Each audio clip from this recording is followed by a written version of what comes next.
Tzadik Aleph Amud Beis, 5 lines on the top by the 2 dots. The Mishnah mentioned that if someone had removed something from Reshus HaYachid to Reshus HaRabim, smaller than the size, but he had an intention either then or earlier for a particular usage, which then the small amount is useful, then he's chayiv. However, if he brought it back, basically he changed his mind. He decided he's not doing that anymore. He's not going to plant it. He's not going to use it for that particular usage. So then, and so that's the quote we're reading from the Mishnah now. If he brought it back, even the person who originally put it aside will only be chayiv if it had a sufficient size because he changed his mind. Says the Gemara Pshita, isn't that obvious? The whole reason he would be chayiv is because he decided he wants to use it, but now he decided he doesn't. So obviously he's not chayiv until it has the proper size. Says the Gemara, Ha'amar Rabbi Yehocha b'mayaskinon ki goin shezor koi lo'oitzer. He brought it back. He didn't clearly say, I don't want to plant it anymore. He just threw it back in the pile. He had a bunch of seeds or something. He took a few out to plant. Then he turned around and he put it back in the pile. But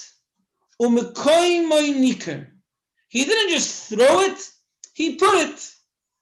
And he put it maybe even side by side with the rest of the things that he had there. So on one hand, he didn't put it on the shelf where he put it aside before.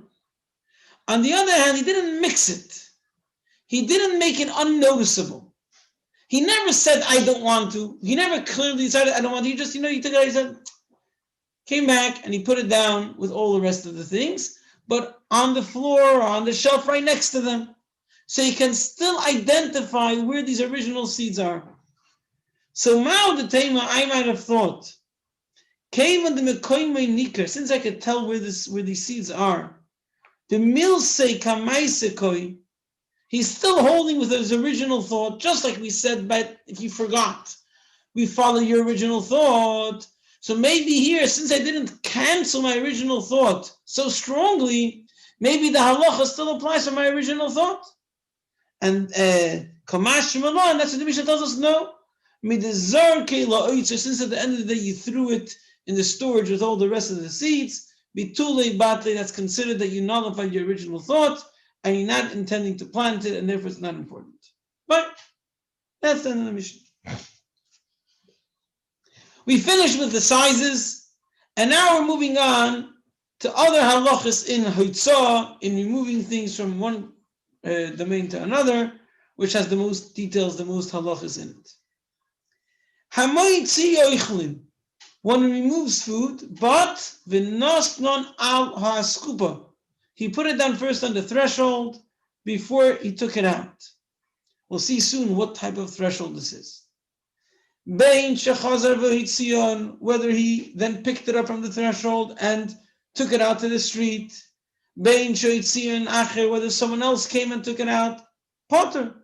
Even the original person is also potter. Why? Since the malacha was done in stages, first it was taken from Reshus HaYachid and put down in a place. We'll see soon what that place is. And then he took it from that place and he took it to Reshus HaRabim. So there was no direct action of removing from Reshus HaYachid to Reshus HaRabim. So he's potter. Another halacha. Kupa shehi meleya peiris. A box full of fruit, or it could be seeds, or I don't know, different types of growing food. V'nosnon ala skupa hachitzoino.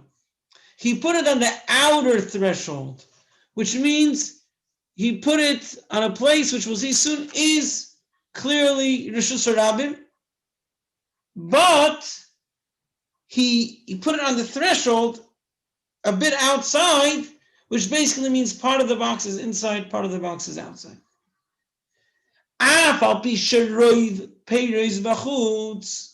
Although the majority of the fruit, of the food, is outside, potter, until he removes the whole box. Now, As the Gemara will say, we have to figure out what type of box this is, not what type of box, what type of food there is in the box. Are there a bunch of seeds or a bunch of long cucumbers? Yeah? We don't know what it is, which makes a big difference. If you look in the Mishnah, you can understand both ways. When it says roiv peiros, it means the majority of the fruit. That sounds like a long fruit. That the majority of that fruit or vegetable is outside and partially inside. When it says yoyitzi eskola hakupa, you remove the entire box.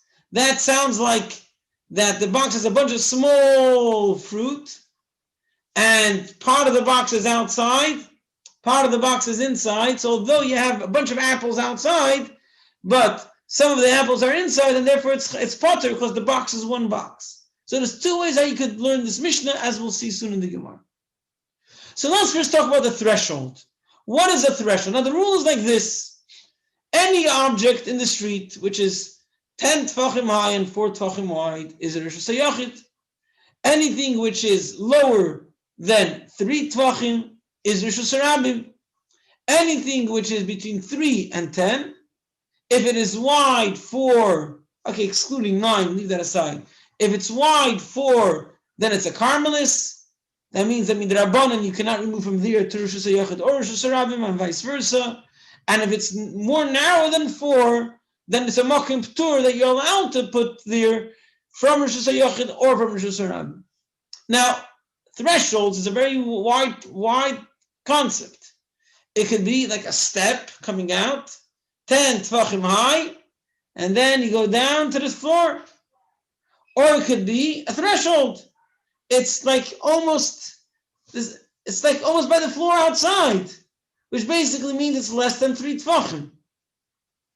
Or it could be a bit of a high threshold. So what are we talking about over here?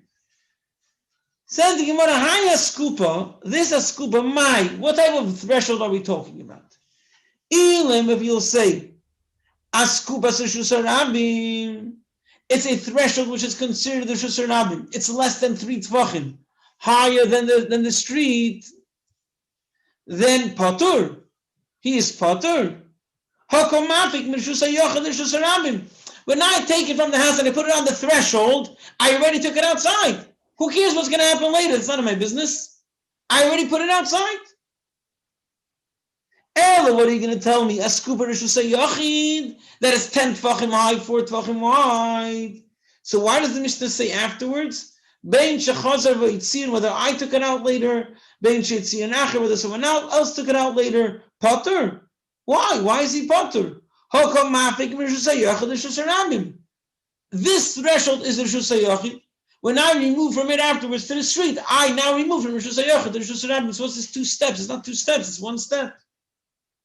Ella, we must say, askupa carmelis. It must be that this threshold is a carmelis, which means it's higher than 3 tvachim, lower than 10 tvachim, lower than 9 tvachim, and it's 4 tvachim wide. The truth is, for the same price, it could also be a mokim ptur. It could be more than 3 tvachim, less than 10 tvachim, and less than 4 tvachim wide. Either way is fine. Now, either way is not a chiddush. We know that. We know that if you put something down in a carmelis and then from a carmelis to Rishus HaRabim, you're potter. It's not the first time we came across such a thing. I mean, the truth is, in the Mishnayos, it might be it is. But fine, we had a brayser earlier that spoke about it, but I guess it's a concept that we know. The Gemara didn't think that that's the way you would say such a chiddush, that if you bring to a carmelis and then from a carmelis, you're potter. In this scenario, it sounds like the Gemara did not take that was the chiddush, that you're potter. So what is the chiddush? V'haka mashmalan, the chiddush is Taima denoch bekarmelis.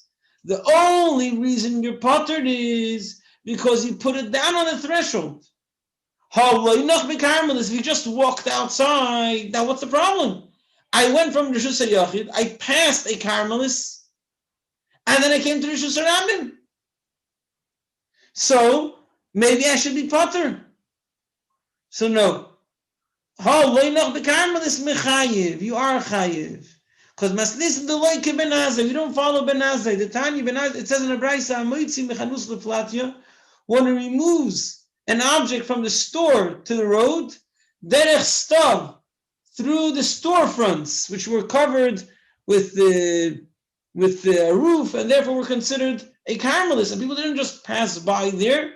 That was the place where people used to check the merchandise and buy it or whatever it is. So Rabbi Azay says, so if someone passes that way, chayiv is chayiv, Rabbi Azay poiter. Ben Azay says that no, that since you passed through a Carmelist, you're potter. So according to Ben Azay, if I have such a threshold, which is a Carmelist, I'm always potter, because I always pass a Carmelist. Comes the Mishnah and says we do not hold like Ben Azay. We hold that if you pass through a Carmelist, it doesn't make you potter unless you put it down over there. So I guess since the Gemara didn't think that it's a chiddush that you're potter by putting it down in a Carmelist, that's what the Gemara was asking. Maybe it's a Rosh Hashanah, maybe it's a Rosh Hashanah, but it doesn't work. So it must be a Carmelist. So what's the chiddush? The chiddush is that you're only potter if you put it down, not if you pass through it. Okay. Fine. Okay, so now we've figured out the story of the threshold. Now let's figure out the story of the box. Kupa shehi meleya. So there's a machlokes amiroim. Amar Chizkiya lo yishanu.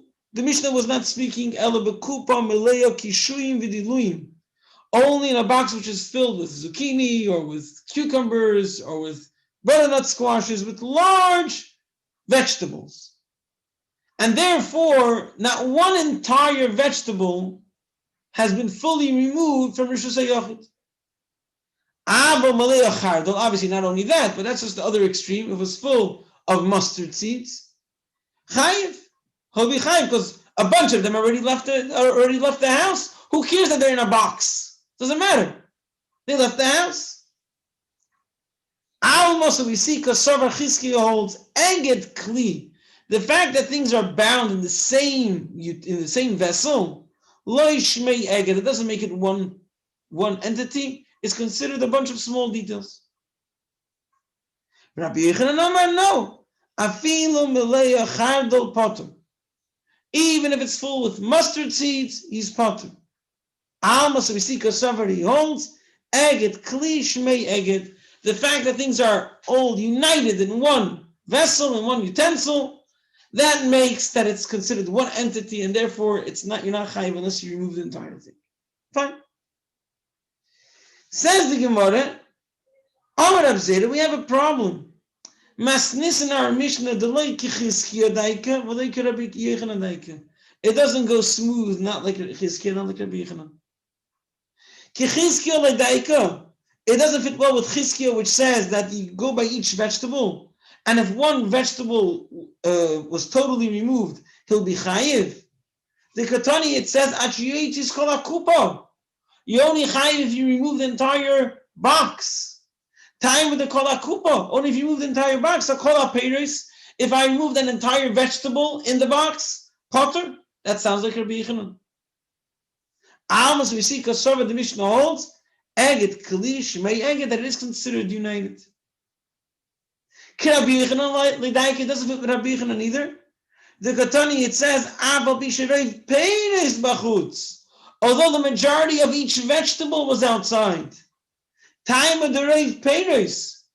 The only reason he is potter is because only a majority of the fruit of the vegetable was outside. Hakol Peiros, but if an entire vegetable was outside, Apel gav the agida kupa migavaya, although the box is still bound inside, is still a bit inside, chayiv. Almost we see because somebody holds eged klili shmei eged, that is not considered united, so we're stuck. Our Mishnah doesn't fit well, not with him and not with him, but it has to fit with one, because it can only be one of those two opinions. It says, leave Chizkiya and Rabbi Yochanan alone. We have a problem with the Mishnah. What is the Mishnah saying? Says the Gemara, okay, once you realize that the Mishnah is a problem, you have no question on any of these Amiroim. Each one of them will add some words of explanation in the Mishnah in a way that will fit with his opinion. Says the Gemara, Chizkiya metaras l'tamei. Chizkiya could explain the Mishnah according to his opinion. But Rabbi Yechon metaras l'tamei, Rabbi Yechon could explain according to his opinion. Chizkiya metaras l'tamei like this. Ache yoytzi is kol akupa. He's only chayiv if he removes the entire basket, the entire box. This only is speaking about a box full of long vegetables. If it's filled with mustard seeds, nasa, when he removed part of it, it's as if it's equivalent to someone who removed the entire box. That's Chizkiya's explanation.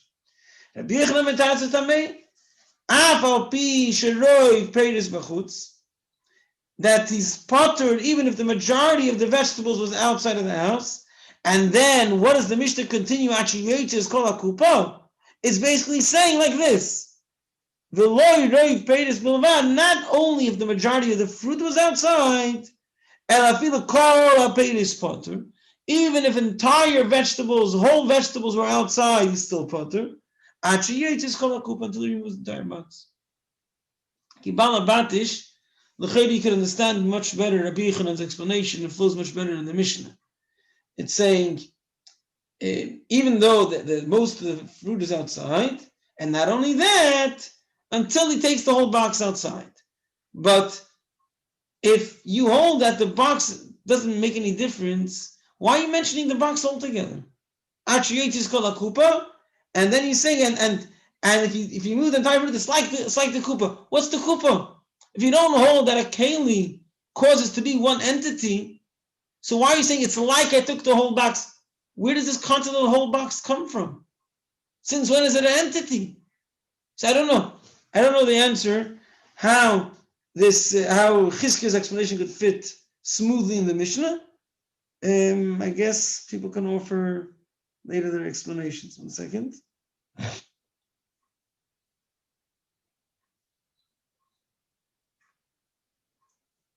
Okay. Fine. Okay. Says the Gemara Meisevei. I have a question on Chizkiya. Hamoitzi kupas horoichlin.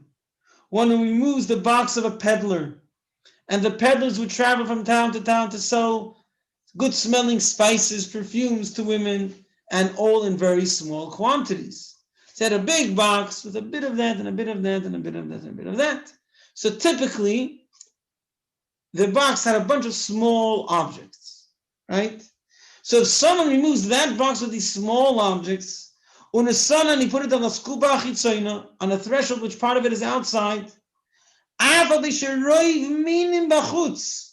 although most of the types of spices you have are outside, potter. Until you remove the entire box. Now, kasal kadaydich, the assumption was, bitzrari, we're talking about small bundles of spices. And if so, kasha the Chizkiya, we see that the box makes it one entity. Amala Chizkiya, says Chizkiya, which type of peddler are we talking about? What type of spices is he carrying? Be'urnasi, he has long bundles of untouched spices, cinnamon, other things that are long sticks that usually we get it ground in a small package, but he didn't do it yet. He's carrying it around fresh or dry, whole long bundles of ingredients for spices, and that's why when you remove part of it is still inside, part of each object is still inside, right? Another question. Masiv Rav Bibi Barabai. It goes like this. The halacha is that if someone does a aveira, which he would be chayiv to pay for, but together with that action, simultaneously, as he's doing the action, which would make him have to pay, he also did an aveira which makes him have to be killed. For example, if someone is mechal Shabbos, let's say he burns someone's object on Shabbos. So he's mechal Shabbos by By burning, so he did two things together. He's chayiv misa, and he burned someone else's object, doesn't pay. Because or even if he wouldn't be killed the poil because there's no edim or whatever it is, he doesn't pay. Now, what about stealing? Usually, when someone steals, so like this, the typical way to steal is you pick it up and you go out, right? Last time you stole, that's the way you did it. So that's the way you do it. You pick it up and you go out. So what happens then is when he picks it up, he's considered the ganav already, and he has to pay. Now he's not chayiv for Shabbos because he didn't remove it from Rishus HaYochid, right? When he goes outside to Rishus HaRabbi, he's chayiv for Shabbos. It's two separate things, so he has to pay, and he gets punished. However, if the kinyan he did, just like when you buy something, there's a kinyan. So too, when a person steals something to become chayiv, there has to be a kinyan. So it's the same acts of kinyan. So there's either hagbah, he lifts it, or meshicha, he pulls it and he moves it from one property to another. So this ganav, for whatever reason, took this big pouch or something, wallet, a pouch, and he was pulling it out until he pulled it out of the house. So he only became a ganav by pulling it out of the house. And at that same second, he was chayiv for Shabbos as well, and therefore he's Therefore he's potter for the gneiv. Now, l'chayra, this will be a question on Rabbi Yochanan.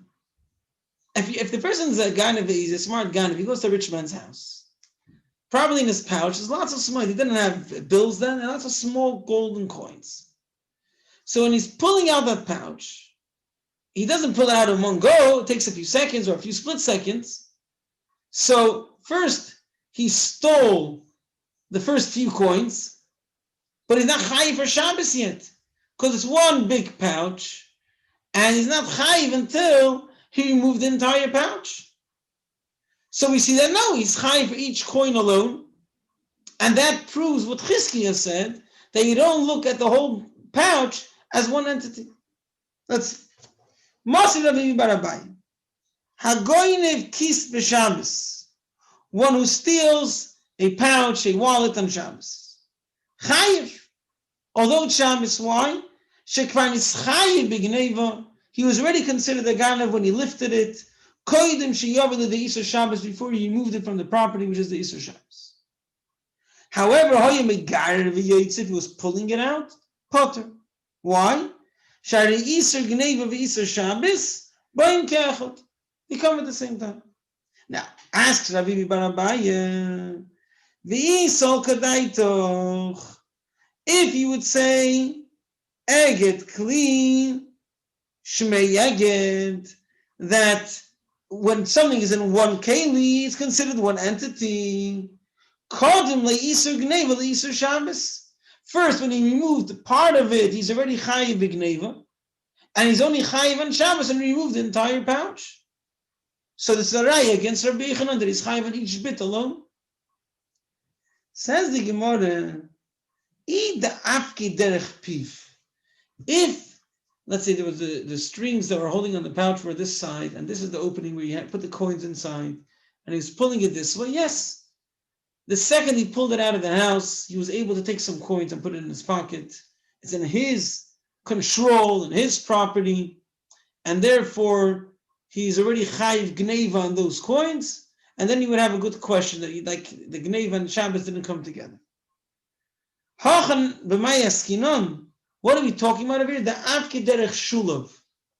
The opening is here, and for some reason he took the strings and he tied it like this and he pulled it backwards, and the closed end of the wallet was pulled out first. The open end was pulled out second. So he had no ability to actually take those coins until the entire wallet was removed, and therefore Shabbos and Gneva came together. Says the Gemara, but there's the seam. The boy that if he wants, mafkala, he can open it up, he can tear it. Although on Shabbos you're not allowed to. Okay, we're not talking about being allowed or not allowed. We're talking about he's not allowed to steal, he's not allowed to remove it. We're talking about, is he able? He's able. He's able to tear it open easier than the rest of the pouch and get the money from that end as well. He's able to tear the seam and remove the coins. Says the Gemara, bin nascho. We're talking about a pouch that has long, raw pieces of silver. It's not coins, it's long pieces of silver. And he did not remove an entire piece until he removed the entire pouch. Okay? Says the Gemara,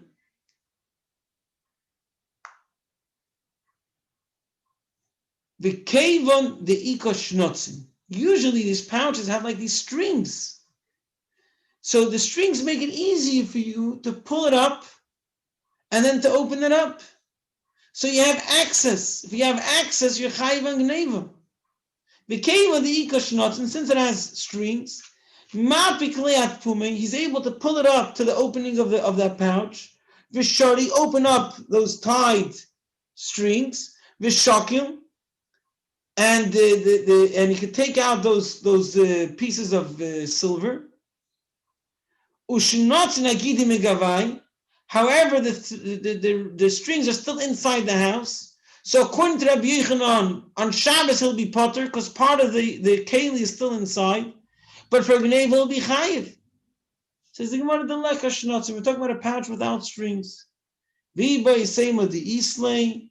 Maybe it does have strings, but it was wrapped around the pouch. Fine. Okay. So we had a machloikis when the Mishnah says that if I took out part of a box, I'm not chayiv until I took out the entire box.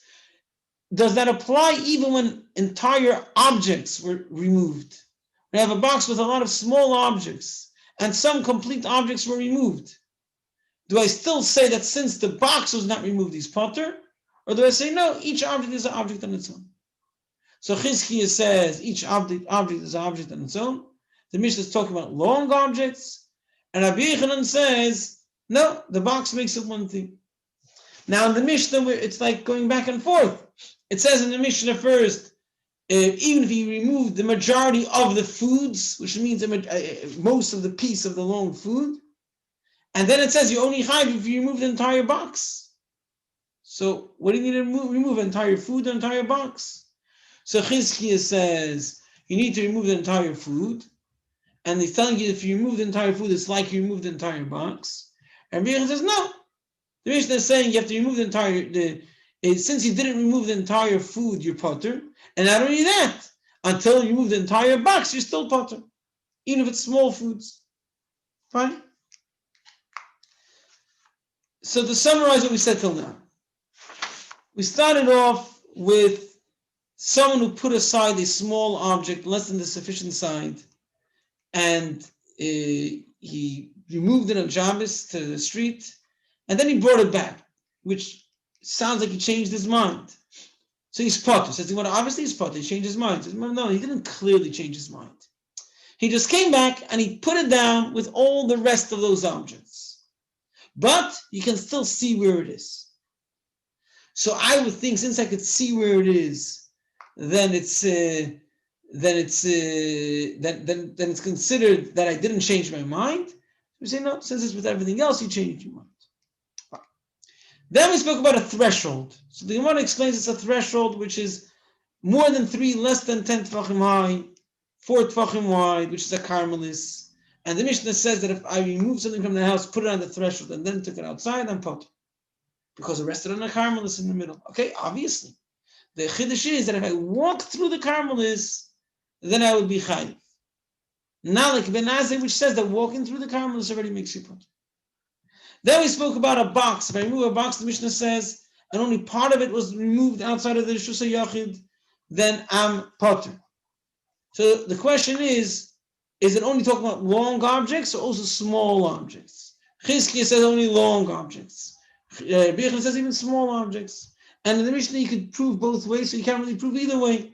The Mishnah says you're potter even if the most of the object was outside, and you're only chayiv when you move the entire box. So the object of the box. So each one has to add words of explanation to his way. We asked a question on Chizkiah from the Brisa, which speaks about a peddler. A peddler sells small spices. And even there it says that until he removes the entire box, he's part. Says the Chizkiah, no, not Chizkiah. We say for Chizkiah that we're talking about long spices, not crushed yet. Right? Then we have a question on Rabbi Yochanan. It says if someone steals a pouch on Shabbos by dragging it, he's potter because the second he removed it, he's chayiv on Shabbos and on Gneva, so he's only chayiv on Shabbos and not on Gneva because he give him only this more severe punishment that he would get killed for. So the question is, I don't remove it in one split second, and some of the coins are out, so I'm chayiv on Gneva, but I'm not chayiv on Shabbos, so I take out the whole thing. Says the Gemara, that's only if he has access, but if he's pulling it from the back, then he doesn't have access. Says the Gemara, when he still has access, he could tear open the seam. Okay, we're talking about long pieces of silver. But he could pull the strings up, open it up, he'll have access, but the strings will be still inside, and therefore the keli is still inside. There are no strings, they're wrapped around, and therefore he'll be chayiv on Shabbos at the same time that he's chayiv on Gneva, and therefore he'll be potter on Gneva. Okay. Fine. Guten Shabbos.